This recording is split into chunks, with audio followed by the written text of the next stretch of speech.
Why do spirits take trance of people? Can lay people take trance? Differences between male and female beings taking trance, and also the vehicles. How to tell if someone is taking a real trance or not of a lower or higher being.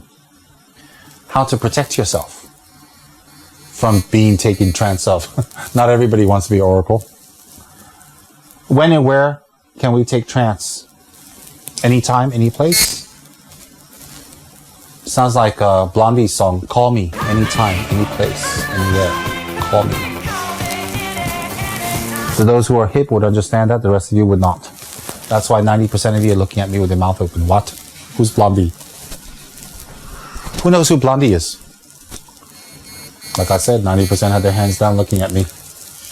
Okay. As I said earlier, a trance is when an outer being that is not your mind takes possession of your body, your speech, and your motor reflexes. And they basically use your body as a mouthpiece to talk, and use your body as a vehicle to communicate, write, give blessings, dispense with writings, or, sometimes they could do automatic writing also. Now, there are people who can spontaneously and naturally take trance. They're very sensitive. And they can take trance of spirits, of beings, land gods, deities, people who have passed away. They can. Some of them have a natural ability to protect themselves, that these beings may take trance of them and not harm them. But some beings, they don't have a natural protection. So you may think to yourself, well, who does and who doesn't? That's the key. We don't know who has a natural protection and who doesn't have a natural protection. So we need to be careful and not get involved with trances. Okay, one thing I want to tell you. You shouldn't go home and try to take trance. You shouldn't invite beings to enter you. You shouldn't invite anything to enter you. The only thing that should be inside of you is you. Okay? So you shouldn't invite anything to come, and you shouldn't admire people who can take trance. There's nothing to admire people who can take trance. Let me tell you why. Taking trance of a being, if it's a very high level being, it can be beneficial. If it's a low level being or a mediocre being, it can be harmful. So taking trance is not an extraordinary ability that you've achieved something high in meditation. Okay? So, spirits take trance of people for many reasons. Some are quite helpful and they want to communicate messages, they want to help. Some are bound by a promise by someone else that they should help. So they take trance to talk and give warnings or give prophecies or tell you things that's going to happen in the future. Some take trance because they want to smoke a cigarette. They want to feel a drink on the tongue. They want to touch someone warm. They want to have some company. They want to feel alive again. They take trance just for a simple pleasure like that. Some take trance because they want to create harm and mischief. Some take trance because there's someone available. Okay? So there are many, many reasons. There's combinations of those reasons. So it's not a black and white kind of situation where you think that it's just like that and it's over. It's just, that's why they took trance and it's over. There are many, many, many reasons. All right? Now, can lay people take trance? Male, female can take trance. Monks and nuns can take trance. Ordinary lay people can take trance. Again, the difference is not who can take trance. It's what is taking trance of you. I repeat, it isn't who can take trance, it's what. A male deity can take trance of a female, of a woman. A female deity can take trance of a man. So it has nothing to do with gender. It has nothing to do with your gender and who can enter who. And is a male oracle or a male person who is taking trance more powerful than female? Of course not. Again, it's not the vehicle taking trance. It is the being, the level of the being taking trance of the person. All right? So therefore, who can take trance? Anyone. Can they take trance anywhere, any place, anytime? Yes. A trained person can enter trance within a few seconds. A trained person. They can meditate, relax, focus, open up their channels, invite the deity can enter them instantly.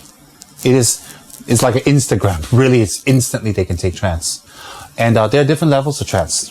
There's full trance, and there's only channeling. Channeling is very unique. Channeling is when a deity or being or God or mountain being or ethereal being enters you, and they kind of stay with you, and your mind's there, but your mind's kind of relaxed and not working, not operating, not coherent, not thinking, but there. And you kind of know what's going on, but it's kind of blur also. So channeling is when both of you are inside, which is something on the outside calm, and it's very gentle, and something and yourself. That's channeling. Trance is when you're gone. You're totally gone. How is it like? When you take trance, you can see the deity come. You can, for example, you see Setrap's horse coming. Next thing you know, you fall asleep. And then it's black. So while Setrap's talking to the students and disciples or whomever, you have no idea whatsoever. He can be jumping up and down. He can be moving his head like this. He can be doing blessings, throwing rice. He can accept soap, accept drinks. You will not know. You'll be completely asleep. And if he drinks a lot of alcohol, if people offer him alcohol, and of course we won't, when you wake up, you won't be drunk. Not at all. But you'll smell of alcohol, but you won't be drunk. So therefore, when someone high level like Setrap takes trance, you'll see Setrap coming, or a red light. You'll see a red light, a red man, or like a horse coming, then you'll black out. You black out, you just fall into a sleep. And when you wake up, you drank something, you ate something, your body's tired, your limbs hurt, your neck hurt, your arms hurt, and you're stiff and you can't move because it was really intense, right? But it's like waking up. That's why usually people who take trance of wrathful deities, they have someone come and massage them afterwards, because they literally wake up and their bodies are very stiff. Their neck is stiff. You know why? Because something very powerful the size of a mountain enters something teeny, your own body, and they're using your body to move, to talk, to operate, to do things, to function, to dance, to do blessings, to accept soul, to walk around, and meet people. And their energy is very intense. So when they leave the body, they're very tired. They're very exhausted, and their bodies will be stiff. But they recover very fast. There's no long-term damage. None. So therefore, full trance is literally, you see the deity, some form of the deity. Some people see a light. Some people see a horse. Some people see a red man. Some people just see a glow. And when they see that Setrap coming, they go to sleep. And when Setrap leaves, they wake up. And when they wake up, they remember nothing. They see nothing. They heard nothing. Nothing. It's totally, they go to sleep. That is a full trance. When they channel, they can feel it coming, or sometimes they can see it coming. Depends on the channeler. They can sometimes see, sometimes they have clairaudience, means they can hear. Sometimes they have clairvoyance, they can see. Sometimes they have a sense, they can feel.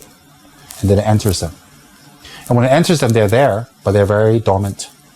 So the being is talking instead, the high level being or whatever is talking and doing their thing. And once they leave, they can have some pains and problems, for a little while, but it's not as intense as full trance. Why is not as intense as full trance? Because when those enter, they don't take full, complete control. They only take partial control. That's called channeling. Okay. What channels in a person and what takes trance in a person? Same thing.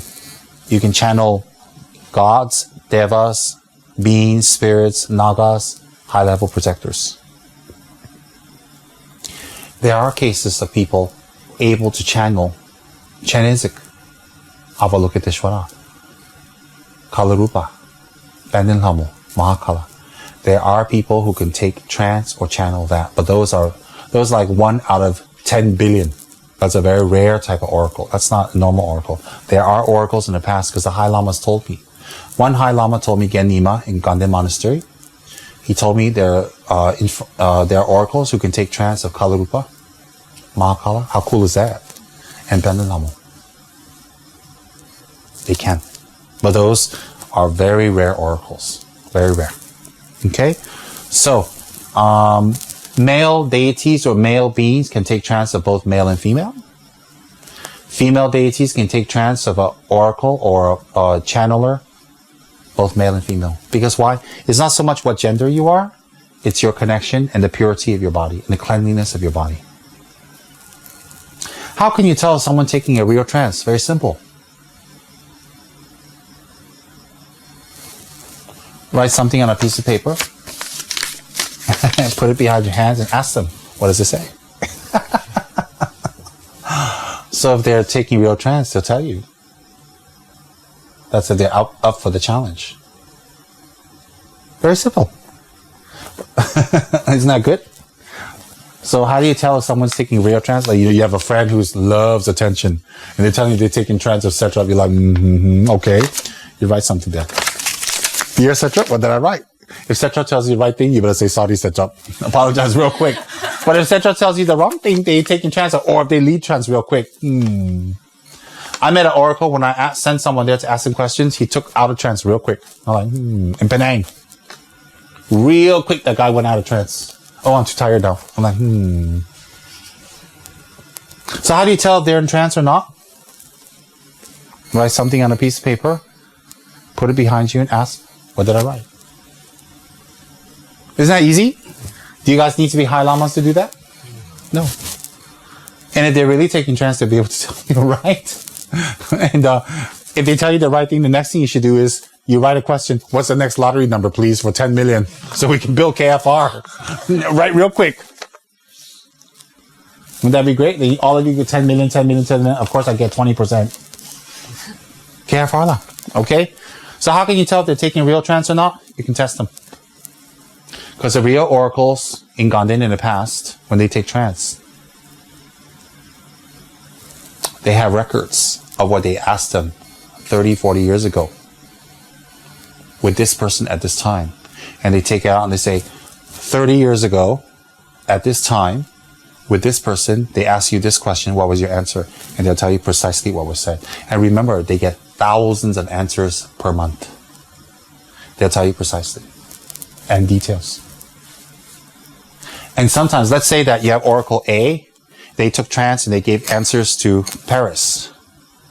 Then Oracle A, is not available anymore, or he's passed away, or he's too old, and Oracle B takes trance. So you can ask Oracle B in trance, what did you tell Miss Paris 45 years ago through the first Oracle at this time on this day? And this one will tell you exactly what he said. That's how you can tell if they're real. Isn't that amazing?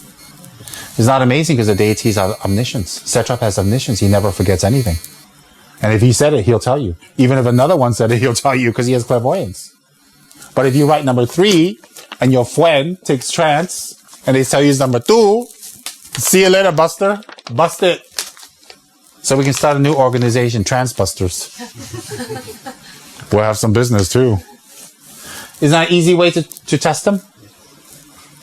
Of course, you do it respectfully. May I please ask you what's on this piece of paper? I don't mean any disrespect. And you write it and you put it back. Draw a little circle, a little triangle, a little eye. Maybe you draw the dollar sign. Stick it behind. What's on the paper? Easy or not? How to protect yourself from trance. That's a good one. I don't think most of you need to worry because I think most of you are not going to take trance. I think 99.9% of you don't have the potential to take trance or need to take trance or will take trance. So I don't think you need to worry. But if in the past you've experienced something funny, a little funny sensation, or you're sensitive, or you have the third eye, or you're a little worried about because you go to, always near cemeteries and whatever, well, there's a few practices you can do. You can engage in Singdoma's practice. Simha Mukta. You can engage in Singdoma's practice, her praise, her mantra, and her prayer is 1 page. Singdoma is a lion-faced Dakini. Many wishes can be fulfilled by reciting her mantra. She's very fierce, very potent. That's one. Second thing you can do is you can do the mantra and the practice of the 1,000 face, arm, and legged Buddha Dukar. You can do God's practice and praise and offerings and mantra. You'll be safe. Another one you can do is Black Manjushri. Another one you can do is Satrap, Yamataka, Benden Hamo. No problem. Any of those practices will be very good to protect you. If you start one of those practices, you do it continuously, then you don't have to worry anymore. Why? Because when you pray or do meditations or practice of Singdongma, Dukar, etc., Benden Hamo, they're fully enlightened beings. Nothing can penetrate their blessings. Nothing can penetrate their protection of you. Nothing. Okay? And if some of you had the third eye, because I get asked this quite a lot, and some of you do, I've tested some people, they really do have the third eye. I tested someone last week, they're very accurate. A young girl, by the way. She can tell you what's standing there, what they look like, how many, very clearly. And she's not making it up. I tested her, she's quite accurate. But she doesn't like it. Because all kinds of funny things appear to her and scare her. Of course it scares her, she doesn't understand. So some of you have the third eye, which is you can see things. They always appear to you, they always talk to you, they always, disturb you, they always want attention, they want your help. If you find that you don't want that gift or that third eye, this is what you can do. You can engage in Singdongma's practice intensely, Dukkha's practice, Black Manjushi's practice, or Vajrapani's practice. You can even engage in Hayagriva's practice. Okay? Hayagriva, Vajrapani, Dukkha, and Singdongma, you can do. You can do. If you have initiation, you can do the extended practice. If you don't have initiation, you can do the praise and the mantra. So you can do Black Manjushri, Hayagriva, etc. As I mentioned earlier. You can do Singdongma. Any of those will be fine. Where do you get the information from? You can Google. And some of these prayers I have on my blog site. You just go to the sadhana section and you can download. As time goes on, I'll make more practices available for people. And many of the practices I have available on my blog site, I actually make it for non-initiates. Because I don't believe in initiating people into higher tantras until they're totally ready and after they've been trained well. I don't simply give initiation. So the practices I give on my blog are for non-initiates that you can do. So do you need the permission of a lama? Do you need the initiation of a lama? You don't. Just to answer questions, you don't need it.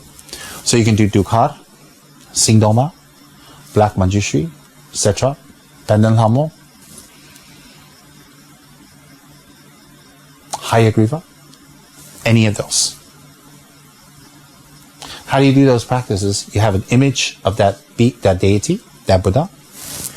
You have a little shrine to them, a shrine from your heart, some incense. You can do their praise, and then you can do their mantra. Prior to the praise, you can do refuge, the 4 immeasurables, the 8 verses of thought transformation, and then you can do the deity's praise, Praise, and then the mantra. I repeat, any of those deities, you don't officially need initiation to do because you're not doing the actual meditation on them. You're just asking for protection. So if you're asking for protection, you don't need the initiation. If you want to go into deeper practice with them, you need initiation. Alright? So what happens is you can do their praise. You start with refuge. Namo Gurube, Namo Buddhaya, Namo Dhammaya, Namo Sanghaya, 3 times. The 4 immeasurables. The 8 verses of thought transformation. And then the praise of the deity and then the mantras. For example, Singdongma's mantras. Aka, Samaraza, Shandarasa, Maraya, Pe. Aka, Samaraza, Shandarasa, Maraya, Pe. Aka, Samaraza, Shandarasa, Maraya, Pe. Or you can do Dukkha's. Omasita ta pa che hong pe. Omasita ta pa che hong pe. Omasita ta pa che hong pe. Okay, what else did I mention? Hayagriva, Kri, Pema Dachi, Hayagriva, Holo Holo Hong Pe. And Hayagriva is very unique. There's many traditions, and all the 4 lineages of Tibetan Buddhism have this practice. Any mantra from any lineage is fine for any of the deities. All are valid. But in our system, it's called Tamding Samdrup, or Hayagriva, the red form. 6 arms and 8 legs, 3 faces. Hri, Pema Dachi, Hayagriva, Holo Holo Hong Pe. Hri, Pema Dachi, Hayagriva, Holo Holo Hong Pe. You can do that. Alright? Or you can do Setra's mantra. Om Maya Chatsa Soha, Om Maya Chatsa Soha. Or you can do Mahakala's mantra. Om Benza Nara Tin Tin Hong Hong Pe Pe Soha. Om Benza Nara Tin Tin Hong Hong Pe Pe Soha. Om Benza Nara Tin Tin Hong Hong Pe Pe Soha. That's the 6-arm Mahakala. Or you can do Pendant Lamos mantra, which is a little long but beautiful. You can do Pendant Lamos praise, black tea, and then her mantra. Jo Ramo, Jo Ramo, Jo Jo Ramo, Tunjo Kala Rachimo, Ramo Asha Dacha Tunjo, Wulu Wulu, Hong Jo Hong. Jo Ramo, Jo Ramo, Jo Jo Ramo, Tunjo Kala Rachimo, Ramo Asha Dacha Tunjo, Wulu Wulu, Hong Jo Hong. Jo Ramo, Jo Ramo, Jo Jo Ramo, Tunjo Kala Rachimo, Ramo Asha Dacha Tunjo, Wulu Wulu, Hong Jo Hong. Pendant Lamo is, of course, the wrathful Saraswati. Very powerful lady. Then, any of those are fine. If you have the initiation into Yamataka, or Hiruka, or Vajragini, oh, that's fabulous. Then you just do intensive Vajragini, you do intensive Yamataka, you do intensive Hiruka.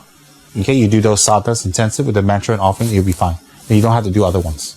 So let's say, do you have to do Hayagriva? Do you have to do Singdoma, Dukar? No, you just do Yamataka. Yamataka is more than enough to eliminate all your problems and some more. Or Vajragini is more than enough. That's why Vajragini's face is fierce. Okay? The beautiful Dakini's face is fierce to push away obstacles and obstructors that may come your way. Right? Those are some of the things you can do. You can download it from the net. These days, you just Google. It's very fast and very easy. Okay? That's how you protect yourself. Where can we take trance? If you can take trance, you can take it anywhere. Okay, but you should just take it anywhere because it becomes like not very respectful. Anywhere. But when you take trance, it would be nice if your breath is clean, your teeth is clean, your hands and your face and your body is clean. And for most cases, if you don't eat meat, it would be very good. If you're vegetarian, it would be good. And also, your clothes should be very clean. And you're sitting in a clean area, clean place, and some incense. Then you can call the deity or whoever calls the deity. Well, otherwise, you shouldn't do that. Street oracles. Street oracles are those. In Malaysia, there's a lot of wayside temples. They're very beautiful. They're very nice. They have a rich tradition. And a lot of them have mediums or oracles, and they take trance. Some of them are real. Some of them are questionable. Like I said, just write on a piece of paper and ask them. And those who take trance, some claim they're higher level, they're lower level. I mean, there's so many of them, I can't make any sweeping statements. One thing for sure, if they say they're taking trance at Kuan Yin, you have to be very careful. If they're taking trance at Kuan Yin, they have to be very clean, vegetarian, pure, have clean vows. Not anyone simply can take trance at Kuan Yin and start talking. It's not that Kuan Yin is selective or diva or difficult. It's that she's very high level. And for her to enter you and talk, you have to be pretty high level. So Kuan Yin is not picky. She's extremely compassionate. She's the Bodhisattva of mercy and compassion. All right? Then you have a lot of beautiful Indian temples around here. And you have a lot of Indian swamis that claim they're taking trance. I can't comment on those, just like the Chinese ones, because there are real ones and there are ones who are questionable. I can't comment. But I will say for real, not all of them are not real. And not all of them are real. All right? Why do people go to people who take trance? Because sometimes they come across a question that's very difficult to answer. It's a crossroad and it's very, very hard. And they need some external guidance. That's why they go. But I think most of our questions, we can pray to Setra or our Dharma protector, relax and trust, and a way will open up for us eventually. So I think for us, because last time I had a lady who used to drive into the forest somewhere in Malaysia. She's driving to the forest for about 2 hours to a temple. Very well kept, very clean, a small one. And there was a person that took trance. So she went to this person for a few years and gave her some clear answers. And after that, she didn't need to go, but the deity became angry and said, "You still have to give me things. You still have to come and visit. You still have to pay back." So she got very scared. And because he has some power, he's shown her some accidents and all that stuff, and she got kind of scared. And so he says, "You have to keep coming back. Even if you don't ask questions, you have to keep giving me things. You have to bring things here. Temples, offerings, food, donations." And so she said, well, I'm kind of done. I don't need any more questions, and I appreciate what you did, but I don't need to come back. He said, no, you got to come back. So she was very scared. So he threatened her and told her that if she doesn't come back, he's going to harm her. So she came to see me. It was about 15, 16 years back in PJ, Petaling Jaya. She came to see me. She told me the whole situation, and she was very scared. I said, why are you so scared? She goes, because I've seen this being do things, create accidents. I'm very scared. So I said, why'd you go to him in the first place? She goes, I didn't know any better. I didn't know. No one told me. I mean, I didn't know even to ask. I mean, we're in Malaysia. That's what we're raised with. And that's what we're used to, going to see mediums and stuff. It's not something odd or different. We're used to it. It's just when this this being started threatening me, I got scared. And I said, oh. So I gave her Benden Hummel's practice. The goddess Benden Hummel. I did a divination. The divination came out. She's very close to Benden Hummel. She has affinity. I gave her the practice. I gave her the meditation and the mantra to do. And then the deity gave her a fu. A fu is something written on a piece of paper that has his so-called affinity, his connection, his doorway. Gave him and she has a talisman. So she didn't know what to do with that. She was afraid to throw it out. Says to give it to me. So we did a little ritual. We bound the fu. We bound the talisman. We covered it. And then with a lot of respect to the deity, we burned it. With protector rice. Rice blessed by the protector. We burned it respectfully. We said to the deity, no disrespect to you. Thank you for helping her. She cannot visit you anymore. She doesn't need to. And please let her go. So after that, there was no incidents. Up till today, she tells me there's not one single incident. Nothing. So therefore, we were able to do that for her. All right. I'm not a powerful Bomo. I'm not a powerful magician or anything. I'm not Merlin here. But the Buddha, the Dharma, and Sangha definitely has power. Setra, Yamantanka, Hayagriva, Lama Tsongkhapa definitely has power. I'm not the one with the power. They are the ones. Okay, so therefore, we have to be very careful when we go for ask people to take trance or people to take trance. Again, let me repeat: people who are involved with me, who are my students or my friends or close to me, should never ever take trance. People in Kichara House or associated places, study groups, anywhere in the world, should never take trance. I do not encourage anyone to take trance, ask for trance, or want trance. I don't like things like that, personally speaking. Why? I believe we're here to learn the Dharma and the 8 verses of thought transformation and transform our mind. We don't need to take trance. Buddha didn't give us 84,000 teachings on how to take trance. Buddha gave us teachings on how to transform our mind and develop compassion. So I don't think we need to take trance. So let me repeat, people with Kichara House or associated or affiliated, or people come to Kichara House, you should not be taking trance. And then before you enter Kichara, if that's happening, after you enter, you shouldn't be anymore. Kichara House is blessed and consecrated by Setra. Okay? I don't like these kind of magical kind of things. They do exist. I acknowledge them. And I acknowledge devas, land gods, land spirits, tree spirits, mountain deities. I acknowledge they do exist. Buddha mentions them. They do exist. What I'm not acknowledging is our need to contact them to solve our problems. What I'm acknowledging is our need to solve our own problems with logic and Dharma and clarity and Lamrim. That's what I'm acknowledging. So am I saying the land gods are bad? No. Am I saying devas, the nagas, all those who take trance of people are bad? No. I'm just saying that it would be better if we rely on the Dharma and logic and clear mind to make decisions. Why? Less danger. Less danger. Remember, we're here to learn Dharma. Okay? Any questions about trances? I think I've covered everything, huh? Yes? So, Rinpoche was explaining how to test if someone's taking real trance. But there could be lower evil spirits that have some level of clairvoyance that would be able to tell as well. Oh, that's very good. Okay. If after they can lower negative spirits, they have some clairvoyance and they can tell you what you wrote on a piece of paper, the next thing is to ask them why they're here. What do they want? They say, I want to help people. Say, okay, if you want to help people, if I request you not to be here and not to take trance, will you listen? If they cooperate, then they're okay. Then they're sincere. Then they say, okay, I'll listen, I'll cooperate. Say, okay, please don't take trance anymore. You can test them out like that. But all of you don't go running around being Merlin or the Bomo. Merlin, the Bomo, you don't go test them on, because some of them can be quite nasty. So what you should do is refer to someone who will know how to deal with them. That'll be better. Wouldn't that be safer?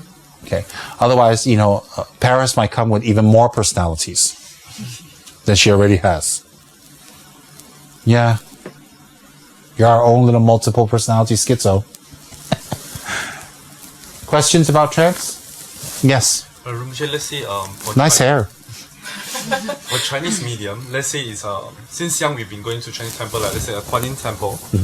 The medium will claim that actually it's Kuan Yin who take trance in this person in the medium. Could it be the entourage of Kuan Yin, or could it be some low deity that represent or they are sent by Kuan Yin? Or is this a as I mentioned before, there is no straight answer. Some of these people say they're taking trance of Kuan Yin or whatever. It could be Kuan Yin herself, rare.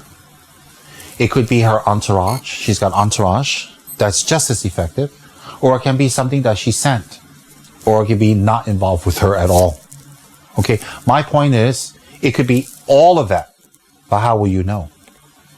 If you're not sure, better not be involved. So how will you know? I can't give you a straight answer for that because all these mediums are different. Some are real. Some are not. Some are taking negative beings. And you can take trance of something, or someone can take trance of something, and you think it's something for years. And later it turns out not to be them at all. And that's the scary part. So Brian asked a very logical question. How do you know if it's really Kuan Yin or Kuan Yin's entourage? You don't. That's why you don't get involved. You don't. I don't, you don't, so we don't get involved. But we know Lam Rim is good. We know Tsongkhapa is excellent. We know Sing Noma is wonderful, and Dukkha is excellent, and Manjushri is beyond question, and Yamataka is fully enlightened Buddha. We know that. So we might as well get involved with that. With Lam Rim, 8 verses, the 3 jewels, refuge, compassion, we should get involved with that. These other things we shouldn't get involved, not because we disrespect them, but because we really don't know. Do I think all mediums should not take trance and talk? No. I think some should take trance and talk and help people. So, Rinpoche, why do you contradict yourself? I'm not. If you can't tell if it's the real thing or not, better not get involved. But they may be the real thing, so leave them alone. Time will tell. I'm not contradicting. And there are many people around the world from all countries, all cultures, all races, all continents for thousands and thousands of years who take trance of different beings. Shamans and they're real. They are ones that are real. I cannot sit here and say they're all demons, they're evil, they're spirits. No, they're not. There are some mountain spirits, mountain beings who are very helpful and very nice. They're very benign. They're just helpful beings. Just like people, there are people who will really help you. You're carrying shopping bags, they open the door for you. Some of you are carrying shopping bags, they just look at you. They're just like people. Okay, so what we need to do is, just like with people, we got to be careful. Aren't we careful with people? There you go. Same thing. There are very helpful people. There are people who have other intentions. Just like with these ethereal, non-physical beings, whatever label you want to give them, they can be helpful, they can be not helpful. So all cultures have this in their culture, and we respect them all. The American Indians have shamans. The South American Indians have shamans. The Chinese, the Indians, the Mongolians, the Tibetans, the Europeans, the pre-Christian times, they have shamans. And are they bad? No, they're not. They're not. They are genuine people who take trance, who genuinely take trance to help people. I've met people who take trance to help people. They are. There was one lady from Ladakh. And she used to take natural trance of a mountain female goddess. And she came to see my teacher. My teacher, in fact, instead of expelling the being blessed her, put her in retreat, cleared her body, and now she takes trance of her whenever requested. So she has a special costume and uniform. She has a 5 Daini Buddha's crown. She has a special upper cloth. She has a special skirt. She has special food offerings and plates and all that. And she does her prayers, and the deity will enter. And you know what she does when she enters? She does healing. And my teacher told me the deity that enters her is very benign. Is not a Buddha. Is not a Bodhisattva. Is a very benign mountain lady. She's a healer. She's very nice. She's very gentle, and she's here to help people. And when she takes trance to that lady, it does no damage to people, and she doesn't want anything. She doesn't say, "Oh, I gave you an answer. Give me this. Give me that. Give me cigarettes. Give me beer." Nothing. She comes and heals. And I went to see her once. She came to South India, not far from the monastery. And there was a lot of people went to see her. I had a cyst. I didn't know it was a cyst. It was my first cyst ever. And it was on my arm here. And it was big and bulgy. And I feel it. It's kind of like soft. And it's weird. It's soft, but it doesn't have any pain. I didn't know what it was. I never had a cyst that time, so I didn't know what it was. And it was just big and it moved. So I was like, I wonder what that is, what kind of growth that is. And it really bulged, you know. It was really a big bulge. So I went to her, and nobody announced I was coming. There was a room full of people. There was monks and nuns there too. When I came in, she stood up. And she went like this to me. She said, "Rinpoche, how can I help you?" I was like, "Oh, I can see she has clairvoyance." Because no one made any announcements. I like to surprise visits without announcements, that they don't call people uninvited, correct? So what happens is she says, "May I help you?" I said, "Yes." I showed her that. She went like that. She goes, "Oh, Rinpoche, don't worry, it's fine." She put her mouth on it. She sucked it out. It was on a red cloth, and she showed me it's white and white and globulous and shaky. She took it out in front of me. No breakage in my skin. And until today, it's flat. And if you feel it here, the remains of the cyst is still there, means the pocket it was in, but it's not there anymore. She did it in front of my eyes. And then when I was done, I said, "Anything?" She goes, "No. Thank you for visiting, Rinpoche. If I can help you again, let me know." That was it. I witnessed this myself in front of my eyes. And when she put her mouth on here to suck it out, she didn't bite it. She didn't perforate the skin. Nothing. The cyst was completely removed. I wish she was around these days, because I had a lot of cysts removed recently. And trust me, it was not painless. Every time I get a cyst, I think about my friend, my mountain lady friend. But I witnessed this, I saw this. And my guru told me that she's okay to go to. That's why, since my guru told me I'm okay, I'm reassured. Very good. She does healing. And the room is always filled with 80, 90 people every day to see her. She does it all for free, no money. She's a very humble lady. So there are people who take trance that genuinely help people. But we have to check. I don't have the rule for everyone. I don't have the guideline for everyone. But I'm just telling you in general. But if you're having something disturbing, you can protect yourself, which I already mentioned earlier. Any questions about trance? Yes? Some oracles speak in Tibetan, for example, and then some oracles speak in English. When for example, Satrap enters the oracle, is Satrap limited by the vessel that he enters? For example, if the oracle only speaks... He's not limited, but his manifestation and speech to you is limited by your karma. Sometimes Satrap can come and not speak and not do anything and have to leave because you don't have the karma to receive. You don't have the merits to receive. Okay? So Satrap's limitations, inverted commas, is not just from his side, it's from your side too. So, but to answer your question, usually, and this I don't know really why, usually, whatever the oracle speaks, the deity entering will speak in the same language. Because it's like using a hotel room, you use what's there for you. So if you have a 5-star hotel with a fax machine, and Wi-Fi, and computers, and jacuzzi, and you have a business center, you have a nice refrigerator stocked with food, David will be happy. Okay, if you go to a motel, you pay $7 an hour, all you get is a bed, and if you're lucky, a towel. You can't do much business there, right? You can't type or anything, no Wi-Fi. So it's like you may be the prime minister of the country, or you may be a PhD or a professor or the smartest person in the world, but if you go to a facility that the facility is not very there, you can't do much. So that's not so much the person, it's the facility. Likewise, the oracle affects the deity entering also. All right? But there have been cases, I have heard a few times from the High Lamas, that the oracles will come and the deities will enter the oracles and speak a language the oracle never spoke. I've heard that happen in the past, in certain situations. Okay, good question. Any other questions? Yes, Naja. Who determines how long this inner being or this outer being or what is this outer being stays inside? And if you have a guru, so probably you have someone to watch over you. Okay, you mean during the session or you mean in general over the years? When you're in trance. Oh, that's How up. long? It's up to the deity how long they want to stay and if the work is done or not. So it is the deity. Sometimes, yes, it is the deity who decides. But sometimes, if the deity is not pleased, they will leave early. Okay. They won't accept your offerings or take your drink. They just leave if they're not pleased.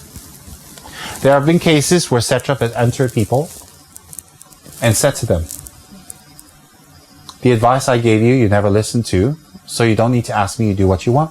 Goodbye," and he leaves. There's been cases like that. I was told directly by the oracles.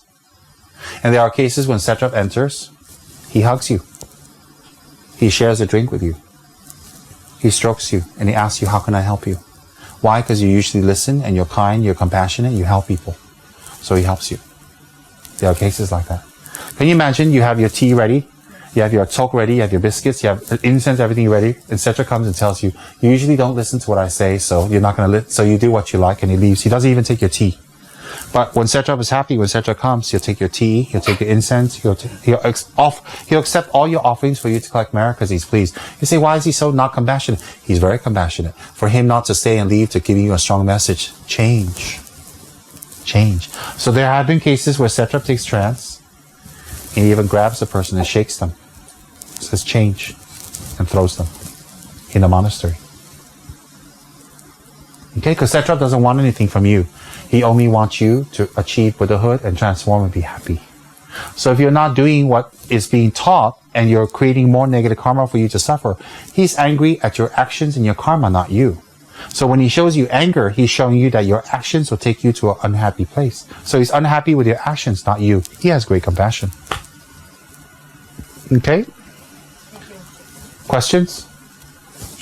Usually on YouTube, some of the photos when some protectors in trance, they usually perform some dance before they actually go and greet the lamas. What's the meaning behind?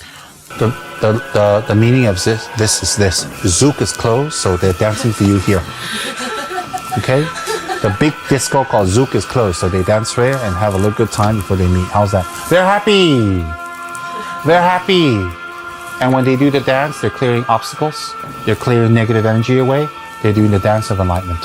Clearing obstacles away. And also in their dance, when they move and turn, they're showing respect to the Buddhas of the 10 directions by dance.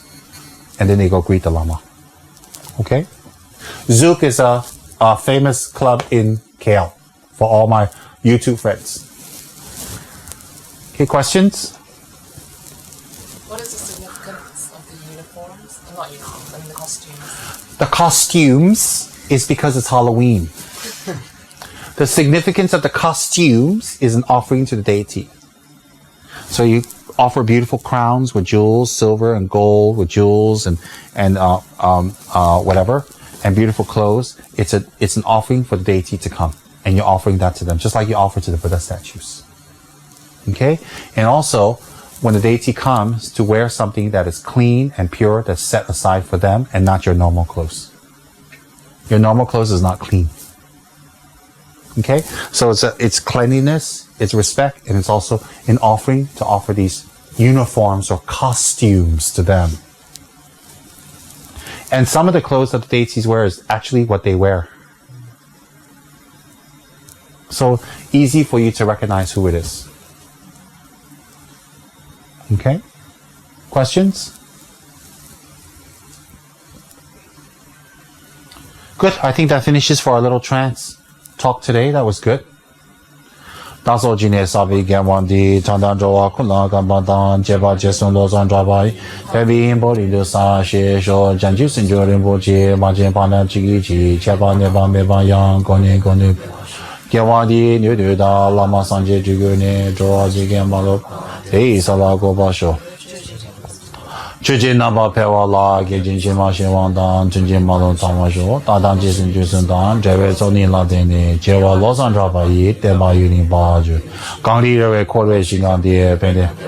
Juwe Ne, Chinese in one dancing gazo yi, Shabe Sidu Badu Tangerji.